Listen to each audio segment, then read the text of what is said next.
I won't make a speech on me, I swear. So next we have Michael Barron from EQUATE, who I went to the launch there 2 weeks ago, which was amazing and opened the school gates, and obviously it's a very good campaign to get behind. Michael is best known as the founder of Belong To. He's departed that organisation in September 2015. He was a key campaigner in the successful Yes Equality campaign, and with EQUATE has now turned his attention towards the issue of discrimination against children.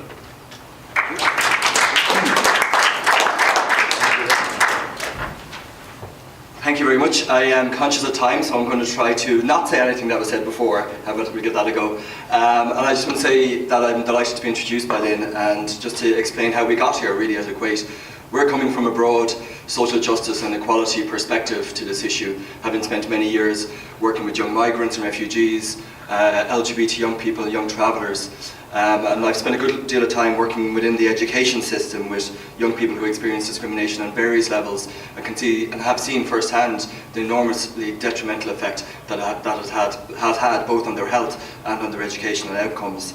So that's really where EQUATE comes from. And I was actually going to start with a quote from Bishop James Doyle that John used earlier on. I'm not going to re-quote it because it's already been used, but I can say that if we think back to the beginnings of the national school system, the basic principles on which it was based, the principles of community, of equality, of learning together, and of respect for diversity, that these are all the issues and the principles, I suppose, that EQUATE is also set up with. You see, we believe that education is a fundamental cornerstone of our society. Our schools should operate as they were in the 1930s when David Eyre's constitution was put together. The reforms that we're pushing for are quite broad. They're not just admissions. We're looking for reforms in the area of admissions, of curriculum, of patronage, of management of schools, and also of teacher training. Part of this work results in us being involved in the United Nations Committee on the Rights of the Child this year. As you know, as you all probably well know, Ireland, Irish state was in front of the UNCRC, who gave their concluding obs just last week. And in that work, we really pushed, along with other groups, including Educate Together for many, many years, we really pushed for the UN to make very solid recommendations to the Irish state on religious discrimination within the schools. And we're very happy that they actually have. And they broadened the recommendations and towards the ones that they had 5 years ago.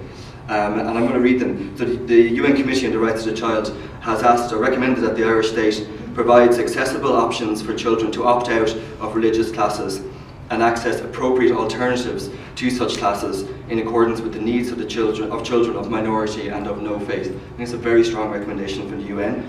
They've also recommended that the Irish state expeditiously undertakes concrete measures to significantly increase the availability of non-denominational and multi-denominational schools.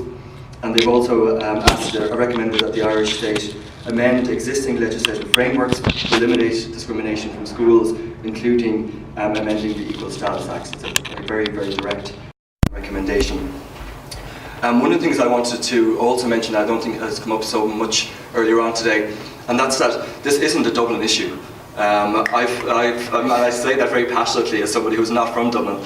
I grew up in a small rural community on a small farm in Kilkenny. I came to Trinity as well. Myself and Lynn spoke about this. I remember coming here I studied history, and I was the only person in my history class that wasn't from Dublin, who was Irish born, if you know what I mean. So there was an extraordinary experience coming up here. But I think it's really important to say this, and Paul Rowe mentioned earlier on that EQUATE commissioned a behaviours and attitudes study before Christmas, and we've actually done an urban-rural breakdown. I wish I had a slide for this, but I don't. So I'll just give you a couple of figures. When we asked people a couple of questions, one was if you had a choice in what kind of school you wanted locally, we found that overall 46% of people would not choose a Christian school. Okay, but if you look at the urban-rural breakdown, 46% of people in rural areas said that, and 47% of people in urban areas said that. So it's almost exactly the same demand in urban areas and in rural areas as well. And when it comes to a really important piece as well, which was we asked if people believed that the Irish education system should be reformed so that no child experiences religious discrimination. 81% of people in rural areas said yes, they believed it should be reformed in that way, and 85% of people in urban areas said. So very little difference between the two things. This is not a Dublin issue, which is what David Quinn and Iona would like us to believe.